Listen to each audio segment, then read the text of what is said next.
جمعرات اور جمعہ کے دن کی جو اہمیت ہے درود پاک پڑھنے کے حوالے سے، اس میں سے چند حدیثیں سنتے ہیں۔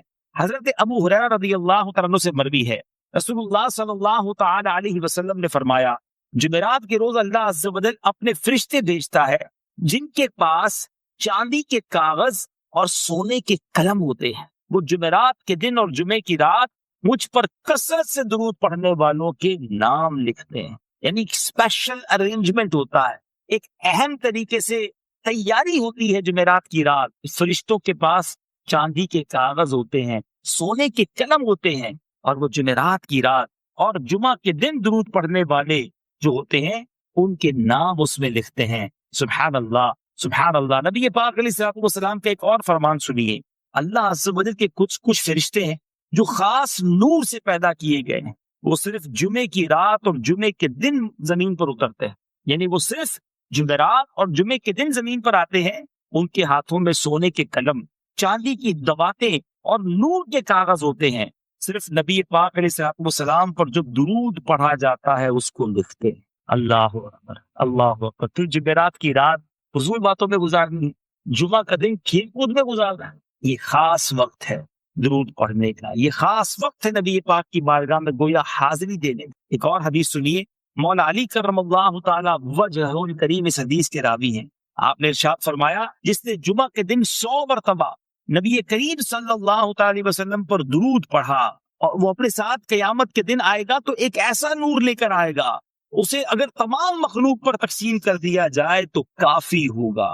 100 مرتبہ جمعہ کے دن درود پڑھنے والے کو قیامت کے دن ایک ایسا نور دیا جائے گا کہ وہ ساری مخلوق پر تقسیم کر دے، پھر بھی کافی ہوگا۔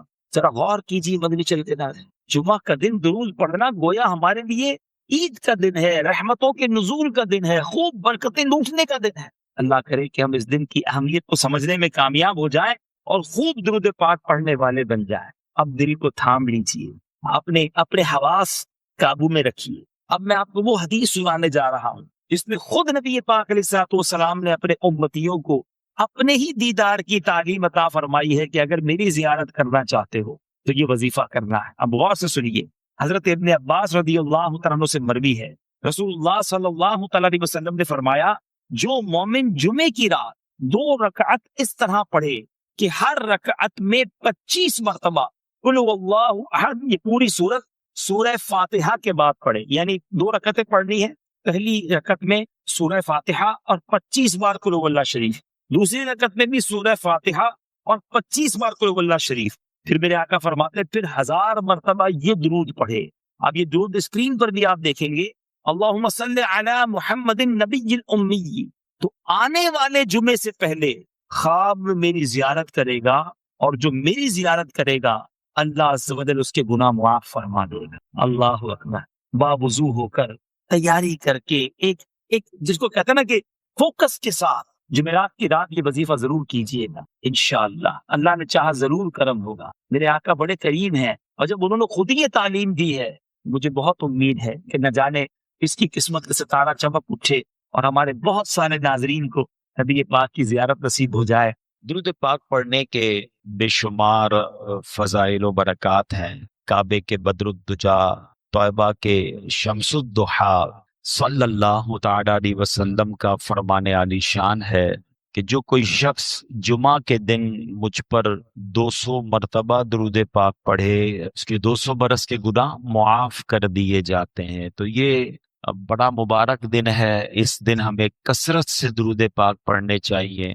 ہم الحمدللہ کوشش کرتے ہیں قرآن مجید فرقان حمید کی کسی ایک آیت کا ترجمہ اور اس کی تفسیر اور پھر اس کے بارے میں کچھ مدنی پھول حاصل کرتے ہیں۔ یہ بھی کوشش ہوتی ہے کہ بالخصوص ان آیتوں کو ڈسکس کیا جائے، ان آیتوں کے بارے میں جانا جائے جس میں رب کریم نے براہ راست مومنین سے خطاب فرمایا، یعنی مجھ سے اور آپ سے اللہ نے قرآن مجید میں جو بات کی ہے، ہم ان آیتوں کو بالخصوص سنتے اور پڑھتے ہیں۔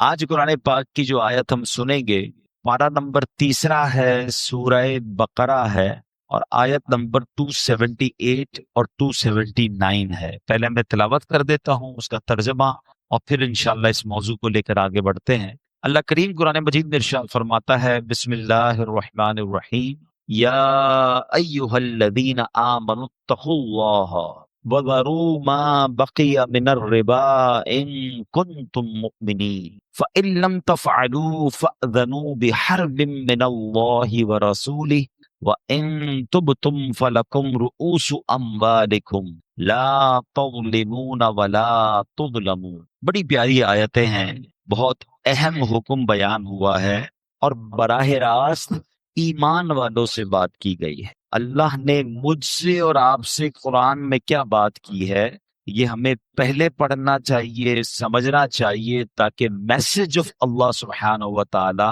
وہ ڈائریکٹلی میں ریسیو بھی کروں اور پھر اس پر عمل کرنے کی بھی کوشش کروں۔ ترجمہ کیا ہے ان دو آیتوں کا؟ اے ایمان والو، یا ایھا الذین آمنوا، اے ایمان والو۔ اب آگے فرمایا اگر تم ایمان والے ہو تو اللہ سے ڈرو۔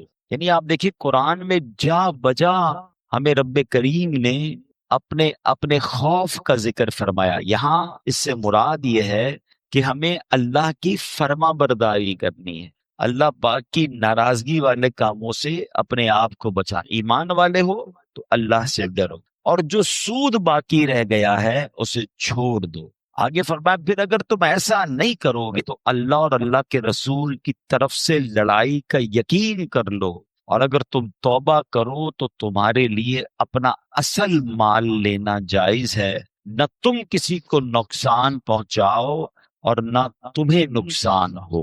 اب اس آیت کا شان نزول کیا ہے، یہ کس پس منظر میں نازل ہوئی؟ بعض اوقات کچھ آیتوں کے پیچھے پورا بیک گراؤنڈ ہوتا ہے، کوئی وجہ ہوتی ہے، کوئی واقعہ ہوتا ہے، پھر اللہ کریم کا حکم نازل ہوتا ہے۔ تو اس کا بڑا زبردست جو ہے وہ یوں سمجھیے کہ بیک گراؤنڈ ہے۔ یہ آیت ان لوگوں کے حق میں نازل ہوئی جو سود کی حرمت یعنی سود حرام کا حکم جو ہے نازل ہونے سے پہلے سودی کاروبار کرتے تھے، یعنی اس وقت تو وہ ناجائز نہیں تھا، اللہ کی طرف سے منع نہیں ہوا تھا۔ اب بہت سارا سود لینا باقی تھا، یعنی جو پروفٹ تھا وہ ان کا لینا باقی تھا، اور اب قرآن کا حکم آیا اور حکم یہ دیا گیا کہ اب پچھلا سود جو آپ نے لینا ہے وہ بھی لینے کی اجازت نہیں ہے، وہ معاف کر دو، وہ چھوڑ دو، وہ ختم کر دو۔ اگر تم ایمان والے ہو تو جو سود لینا باقی ہے اسے چھوڑ دو۔ اور دوسری آیت میں فرمایا گیا کہ سود کی حرمت کا یعنی سود حرام ہونے کا حکم نازل ہو چکا، اب اس کے بعد بھی جو سود کا لین دین کرے گا وہ اللہ تعالیٰ اور اس کے رسول سے جنگ کا یقین کر لے۔ اعلان کیا کر دیا گیا کہ یہ کام کرنے والا گویا اللہ اور اس کے رسول سے جنگ کر رہا ہے۔ اب یہ کتنا سخت حکم ہے، یعنی ہمیں ڈرایا گیا کہ جب اللہ سے کوئی جنگ کرے گا تو پھر تو اس نے برباد ہی ہونا ہے، پھر تو کوئی ایسا تو معاذ اللہ سوچ ہی نہیں سکتا نا کہ میں اللہ سے جنگ کر کے جیت جاؤں گا، تو اس کا مطلب بربادی ہے۔ پھر آگے فرمایا یہ کیوں؟ یہ شدید ترین وعید ہے، یعنی سمجھا دیا گیا کہ یہ اتنا برا کام ہے، یہ کام ہے، پھر بھی تم نہیں مانو گے تو اللہ اور اس کے رسول سے جنگ کے لیے تیار ہو جاؤ، یقین کر لو۔ اور اللہ اکبر۔ پھر فرمایا کہ جن لوگوں کا اس زمانے میں سودی معاملہ تھا انہوں نے اپنے سودی مطالبات چھوڑ دیے، عرض کیا کہ اللہ تعالیٰ اور اس کے رسول سے لڑائی کی ہمیں کیا تھا، ہم کس قابل ہیں، یہ کہہ کر وہ سب انہوں نے ان کاموں کو چھوڑ دیا، اس سے تائب ہو گئے۔ مگر میرے پیارے اسلامی بھائیوں غور کیجئے، آج کا مسلمان اس زمانے کے مسلمان جیسے ہی آرڈر نازل ہوا، جیسے ہی حکم نازل ہوا، اچھا یہ ایک بار نہیں ہوا، اسلام کی اگر تاریخ پڑھیں تو کئی بار ایسا ہوا، کیونکہ اسلام گریجولی نازل ہوا، وقتاً فوقتاً اسلامی احکام جو ہے آرڈر آف اسلام وہ وقتاً فوقتاً آتے گئے۔ تو اسلام میں ایک وقت ایسا بھی تھا کہ شراب حرام نہیں تھی، ٹھیک ہے نا، تو لوگ پیتے تھے شراب، جب حرام نہیں تھی تو ان کو گناہ بھی نہیں تھا۔ مگر جیسے ہی شراب کی حرمت کا، شراب کے حرام ہونے کا حکم نازل ہوا تو روایتوں میں آتا ہے کہ گلیوں میں پانی کی طرح شراب بہنے لگی، یعنی لوگوں نے اپنے برتن توڑ دیے، اپنے شراب کے کوزے جو بھی تھے سب بہا دیے۔ اللہ کا حکم آ گیا اب میں نہیں کرنا ہے۔ بالکل اسی طرح سود کا کاروبار چلتا تھا، جیسے ہی آرڈر آ گیا، جیسے ہی اللہ کا حکم آیا، یعنی آج کے زمانے کے لاکھوں کروڑوں روپے لوگوں کے نکلتے تھے، معاف کر دی، ختم۔ اللہ کا حکم آ گیا، فنش. یہ اس زمانے کے مسلمانوں کا جذبہ تھا. اچھا بڑی ایک باریک سی لائن ہے جو میں سمجھانا چاہتا ہوں. یہ وہ قوم تھی جو شراب پیتی تھی اور گناہ بھی نہیں تھا, ٹھیک ہے نا, عادت میں بھی تھا. یہ وہ قوم تھی جو سود کا کاروبار کرتی تھی اور گناہ بھی نہیں تھا, کیونکہ آرڈر بھی نہیں آیا تھا حرام کا. یعنی آدھی لائف, یہ زندگی کا بہت سارا وقت گزرا وہ کام کرتے کرتے, حکم آیا وہ سب چھوڑ دیا. ہم تو جب سے پیدا ہوئے ہیں شراب حرام ہے نا, ہم تو جب سے پیدا ہوئے ہیں, جب سے آنکھ کھولی ہے سود حرام ہے, ہمیں پتا ہے, مسلمانوں کو پتا ہے. یعنی معلوم ہوتے ہوئے مسلمان شراب پی رہا ہے. فرق دیکھیے, وہ جب پیتے تھے وہ جائز تھا, جب وہ سود کا کام کرتے تھے حرام نہیں ہوا تھا. مگر حکم آیا تو جو عادتیں تھی وہ رائٹ اوے, ایسا نہیں تھوڑے دنوں بعد تھوڑا وقت لے لیں یار, ابھی تھوڑا ٹائم لگے گا, اگلے سال توبہ کر لیں گے. نہیں, ادھر حکم نازل ہوا, ادھر برتن ٹوٹنا شروع ہو گئے, ادھر شراب بہنی شروع ہو گئی, ادھر حکم نازل ہوا. صحابہ کرام نے یا جو بھی لوگ تھے کہا حضور ہم نے بس معاف کر دیا, اللہ کا حکم آ گیا, لبیک. ہم پر اللہ کا حکم نہیں آیا, ہمیں نہیں پتا. کیا یہ بچپن سے نہیں سن رہے کہ سود کا کام کرنے والا ایسا جو اللہ سے جنگ کرتا ہے؟ مگر آج لالچ, اچھا لوگوں کو الگ الگ اسٹائل سے, یہ جو سودی ادارے ہیں, سودی جو کارپوریٹس ہیں یا جو بھی ادارے ہیں, وہ اٹریکٹ کیسے کرتے ہیں؟ پریشانی کس بات کی؟ گھر بنانا ہے, ہم آپ کو قرضہ دیں گے. موٹر سائیکل چاہیے, ہم آپ کو قرضہ دیں گے. اچھا گاڑی چاہیے, ہم آپ کو قرضہ. بچے کی شادی کیوں گھبرا رہے ہو, ہم آپ کو قرضہ دیں گے تو پھر سود بھی تو لے رہے ہیں. بندہ کہتا ہے ابھی تو کام پورا کر لو نا, ابھی تو ذرا تھوڑا عزت رہ جائے, ابھی بچی کی شادی کر لوں, ابھی اچھی گاڑی لے لوں, ابھی گھر بنا لوں, پھر تھوڑے تھوڑے کر کے دے دوں گا. ہم نے کئی لوگوں کو برباد ہوتے دیکھا ہے. بڑے بڑے امپائر, بڑی بڑی عمارتیں, بڑی بڑی فیکٹریاں ہم نے بکتے دیکھی ہیں. جو بزرگ بیٹھے پوچھو ان سے, پیچھے سے بات کیا نکلتی ہے؟ یہ سب کچھ سود پر قائم تھا, یہ سب کچھ حرام پر قائم تھا. ارے جب رب نے قرآن میں واضح اعلان کر دیا کہ اللہ سے جنگ ہے, تو مجھے بتاؤ نا, کوئی اللہ سے جنگ کر کے جیتے گا؟ برباد ہی ہونا ہے. تھوڑے عرصے عیش کر لے گا, پھر مار پڑنی ہے اسے. اور جتنے عرصے عیش بھی کیا تو وہ حرام پر کیا نا. اور آپ کو پتہ ہے یہ کس قدر حدیثوں میں سود کے بارے میں اس کی مذمت بیان ہوئی ہے. لیکن پہلے میں ایک اور بات بھی بیان کر دوں کہ ایک بات سمجھنی ہے. دو ایسے گناہ ہیں جن پر اعلان جنگ کیا ہے اللہ نے. ان دونوں گناہوں سے ہمیشہ بچنا. آپ خود بھی بچیں, اپنے بچوں کو بھی بچائیں. خاص تاکید کریں کبھی ان گناہوں کے قریب مت جانا. باقی گناہ بھی یقیناً گناہ ہے, اللہ کی ناراضگی ہے, مگر دو ایسے گناہ ہیں جس پہ رب نے ڈائریکٹلی فرما دیا کہ یہ اللہ سے جنگ ہے, اس سے تو قریب بھی نہیں آنا ہے ورنہ مارے جائیں گے. ایک کیا ہو گیا؟ سود ہو گیا. دوسرا سنیں, حدیث پاک میں بخاری شریف کی حدیث ہے. حضرت ابو ہریرہ رضی اللہ تعالیٰ عنہ اس حدیث کے راوی ہیں کہ تاجدار رسالت صلی اللہ تعالیٰ علیہ وسلم نے فرمایا, اللہ تعالیٰ ارشاد فرماتا ہے, جو میرے کسی ولی سے عداوت رکھے تو میں نے اس سے جنگ کا اعلان کر دیا. اللہ اکبر. کیا پتہ چلا؟ اللہ کے ولی سے دشمنی رکھنا, اللہ اس سے جنگ کا اعلان کرتا ہے, اور سود کا کام کرنے والے سے رب جنگ کا اعلان فرماتا. اب یہ دو باتوں سے, اچھا سود سے بچنا تو واضح یوں ہے کہ اگر دل پکا ہے, ورنہ تو بندہ, اچھا آج کل کیا ہو گیا ہے کہ نئی پیکنگ میں شراب آ رہی ہے, مثال دے رہا ہوں, نئی پیکنگ میں سود آ رہا ہے, وہ کہتے نہیں جناب یہ سود نہیں ہے, یہ تو انٹرسٹ ہے, یہ تو پروفٹ ہے, یہ تو جناب آپ کو انسینٹیو دیا جا رہا ہے, یہ تو جناب آپ کا گفٹ ہے. علم تو ہے نہیں, ہمیں معلوم تو ہے نہیں. یاد رکھیے, جو قرض پر نفع ہوتا ہے, ٹھیک ہے, آسان لفظوں میں کہہ رہا ہوں, ویسے تو اس کی بڑی ڈیٹیل ہے, جو قرض دے کر نفع لیا جاتا ہے, مال کے اوپر نفع ہوتا ہے, وہ عموماً سودی ہوتا ہے. ہاں اس کی اگر کوئی جائز صورت ہے تو وہ علماء بتائیں گے نا. میں اور آپ تو مفتیان کرام نہیں اپنی طرف سے فیصلہ کر لیں, یار میرا دوست کاروبار کر رہا ہے, ایسا کرو 5 لاکھ روپے لے لو, مہینے کے 10,000 روپے دے دینا, چلو کبھی 11 دے دینا, جیسی مرضی کبھی 9 دے دینا. آپس میں کہتے میں نے فکس تو نہیں کیا نا, میں کبھی 10 لیتا ہوں, کبھی 9 لیتا ہوں, کبھی 11 لیتا ہوں. ارے پیارے بھائی, آپ نے نقصان کی تو جگہ ہی نہیں چھوڑی, آپ نے تو نفع ہی نفع رکھ لیا نا. تو اس کی ڈیٹیل ہے, یہ سود ہو جائے گا بعض صورتوں میں, اور آپ حرام کے مرتکب ہو جائیں گے. اگر آپ واقعی کسی کے ساتھ انویسٹمنٹ کرنا چاہتے ہیں اور آپ چاہتے ہیں کہ آپ کو جائز دفع ملے تو شریعت میں صورتیں ہیں، لیکن مسئلہ یہ ہے کہ ہم سمجھتے ہیں کہ بھئی کاروبار، میرا ابا سے کاروبار سیکھا، میرے دادا بھی کاروباری تھے، ہمیشہ سے اچھا کاروبار کر رہے ہیں، میں انہی کے اسٹیپ کو فالو کر رہا ہوں، مجھے کیا ضرورت ہے اس کو چیک کروانے کی؟ نہ آپ کے والد صاحب مفتی تھے، نہ آپ کے دادا مفتی تھے، کہاں سے چیک کروایا آپ نے کاروبار؟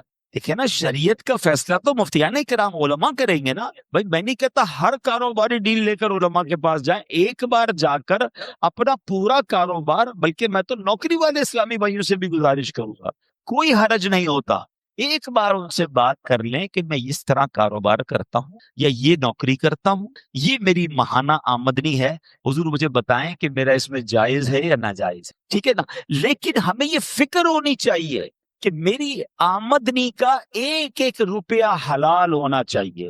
اچھا، گڑبڑ پتہ کیا ہوتی ہے؟ بعض اوقات ہماری ساری آمدنی حلال ہوتی ہے، کوئی ایک ایسا طریقہ چھوٹا سا ہم نے چھوڑا ہوا ہوتا ہے جہاں ہماری شاید توجہ نہیں ہوتی، ہم معلومات نہیں کرتے، ادھر سے حرام آ رہا ہوتا ہے، یا وہ غلطی کی وجہ سے اتنا پورشن، اتنا حصہ میری آمدنی کا حرام ہو رہا ہو، ہماری توجہ نہیں ہوتی. اب مثال دیتا ہوں، نوکری ہو سکتا ہے یہ ساری بیان جو ہو رہا ہو تو جو نوکری کرنے والے بھائی ہیں وہ کہیں یار یہ تم پیسوں والوں کا مسئلہ ہے، سود کا کام تو وہ کرتے ہیں، ہم تو اچھا خاصا جاب کرتے ہیں.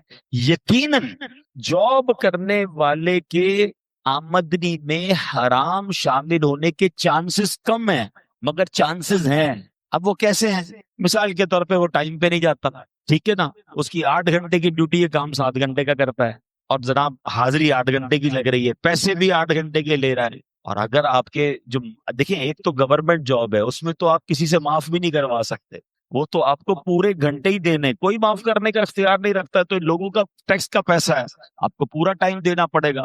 یہاں گورنمنٹ جاب میں تو گھر پہ بیٹھ کے لوگ حاضریاں لگا کے تنخواہ اٹھا رہے ہوتے ہیں، تو سارا حرام نہیں ہے. اچھا، پھر اس کے بعد اگر آپ کسی سیٹ کے پاس کام کرتے ہیں اور وہ جناب آپ کو کسی کام پر بھیجتے ہیں اور آپ اس کام کے ساتھ اپنے بھی کام کر رہے ہیں، تھوڑا آرام بھی کر رہے ہیں، ٹائم بھی کم دے رہے ہیں، بہانہ لگا رہے ہیں، تو جتنی دیر آپ نے مزدوری یا کام یہ جاب نہیں کی ہے اتنی دیر کے پیسے لینا تو حرام ہو گیا نا، اگر اس کو پتہ نہیں ہے. آپ شریعت کا حکم، کتنی خوبصورت ہماری شریعت ہے کہ جاب کرنے والا اپنے باس سے اجازت کے بغیر نماز کے ساتھ نوافل بھی نہیں پڑھ سکتا. یعنی کیونکہ نفل نماز پڑھے گا تو اتنی دیر وہ اپنی جاب سے کام لے رہا ہے نا، کم کر رہا ہے، اجازت لے، ورنہ نہیں پڑھ سکتا. اب آپ بتائیں، جو شریعت مجھے اور آپ کو جاب کے دوران بغیر اجازت نفل پڑھنے کی اجازت نہیں دے رہی ہے، وہ جناب اپنے دوستوں سے ملنے کی اجازت، موبائل فون پر گھنٹوں بات کر رہے ہیں، جو کام دیا وہ کام چھوڑا ہوا ہے. کئی لوگ کمپیوٹر پہ بٹھا کر ان سے کوئی کام لینا ہوتا ہے، وہ کمپیوٹر پہ کچھ اور کر رہے ہوتے ہیں، اور جناب آخر میں حاضری لگا کر تنخواہ بھی لے رہے ہوتے ہیں. تو چاہے آپ جاب کر رہے ہیں، چاہے کاروبار کر رہے ہیں، ایک بات یاد رکھیے، ایک نقطہ، ایک روپیہ بھی میری اور آپ کی روزی میں حرام نہیں آنا چاہیے. اب آپ کہیں گے یار ہزاروں روپے کماتا ہوں یا لاکھوں کماتا ہوں، تھوڑا بہت حرام آ جائے گا تو کیا ہوگا؟ میں آپ کو ایک ایگزامپل کے ذریعے سمجھاتا ہوں. ایک برتن ہو اور اس برتن میں آپ ٹھنڈا میٹھا دودھ بھر دیں، ایک بالٹی لیں اور اس میں ٹھنڈا میٹھا دودھ بھر دیں اور اس میں 2 قطرے پیشاب کے ڈل جائیں. اب آپ وہ دودھ پیئیں گے؟ ٹھنڈا میٹھا، پوری بالٹی ٹھنڈا میٹھا ہے، آپ کیا کہیں گے؟ 2 قطرے نے اس پوری بالٹی کو ناپاک کر دیا. ایسے ہی بالکل اسی طرح آپ کی روزی تو پاک ہے، مگر ایسا نہ ہو کہ تھوڑے سے حرام کے پیسے بھی ہماری اس پوری روزی کی برکت کو حرام. اور آپ یاد رکھیے، حرام کمانے والے کی بہت ساری نحوستیں ہیں، مگر ایک بڑا پرابلم یہ ہے کہ اس کی دعا قبول نہیں ہوتی. ہمارے کئی لوگ ہمیں ملتے ہیں، کہتے ہیں یار دعا قبول نہیں ہوتی، مشکل آسان نہیں ہوتی، برکت نہیں ہے، ٹینشن بہت ہے، میں رات کو پراپر سو نہیں سکتا، بچوں میں خوشیاں نہیں ہیں، فیملی میں بڑے پرابلمز ہیں. خدا را چیک کر لیجئے آپ کی روزی میں کہیں حرام کی آمیزش تو نہیں. حضرت موسیٰ علیہ نبینا علیہ السلام نے ایک شخص کو دیکھا جو بڑا گڑ گڑا کر رو رہا تھا، یا اللہ یا اللہ یا اللہ میری دعا سن لے. حضرت موسیٰ تو کلیم اللہ ہے نا، اللہ سے باتیں کرتے تھے، تو آپ نے اللہ پاک سے کہا یا اللہ اس کی دعا قبول کر لے، یہ تجھے اتنا رو رو کے پکار رہا ہے. ارشاد ہوا اے موسیٰ یہ اتنا روئے کہ روتے روتے مر جائے، یہ اتنے ہاتھ اٹھائے کہ اس کے ہاتھ آسمان کو چھو جائیں، اے موسیٰ ہم نے اس کی دعا قبول نہیں کر. عرض کی یا اللہ کیا وجہ ہے؟